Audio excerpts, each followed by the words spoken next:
Are you being annoyed by the Pid library DLL error causing system instability? I'm Sophie Chen, a senior Windows support engineer, and I'll walk you through the diagnostic steps to fix your execution path. Before we get started with Pid library, you may want to try the diagnostic path below to ensure your system is properly synchronized. This is the Pid library, the Peripheral Interface Database library. It manages localized hardware ID mappings for localized game controllers, joysticks, and legacy input devices. It facilitates the localized identification of the device's capabilities, button count, access types, when connected to the system. With the why out of the way, let's focus on getting you running again.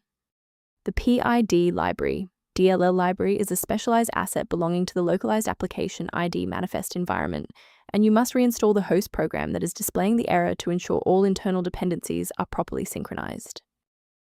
When a standard software refresh isn't enough, we need to bypass the automated installers and look at manual system state resets. A standard reboot clears out temporary memory conflicts and gives the Windows loader another chance to properly register the Pid library component during startup. Before you restart, bookmark this video or hit the like button. It makes it much easier to find this tutorial in your history so you can pick up exactly where we left off. Restart unsuccessful, no problem. Let's jump straight into step 3. Remember to pause the video if you need to double-check your inputs.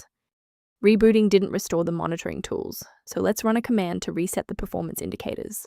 First, open command prompt as admin. Second, you're going to type lodctr/r, then hit enter.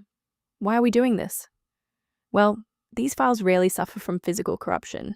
Instead, their registration in the performance hive becomes desynced. This command purges those stale entries and rebuilds the registry links. Before you finalize your changes, I need to emphasize the importance of using trusted sources. Protect your digital life by ignoring unofficial download links for Pid library DLL that could lead to identity theft or the loss of important files. To ensure your system remains within verified parameters, you might choose to use an authorized maintenance path for ongoing support. The utility link below provides informational guidance for users reviewing Pid library and system behavior. By subscribing, you're ensuring that the next time you encounter Pid library critical error, you'll have a trusted expert ready to help.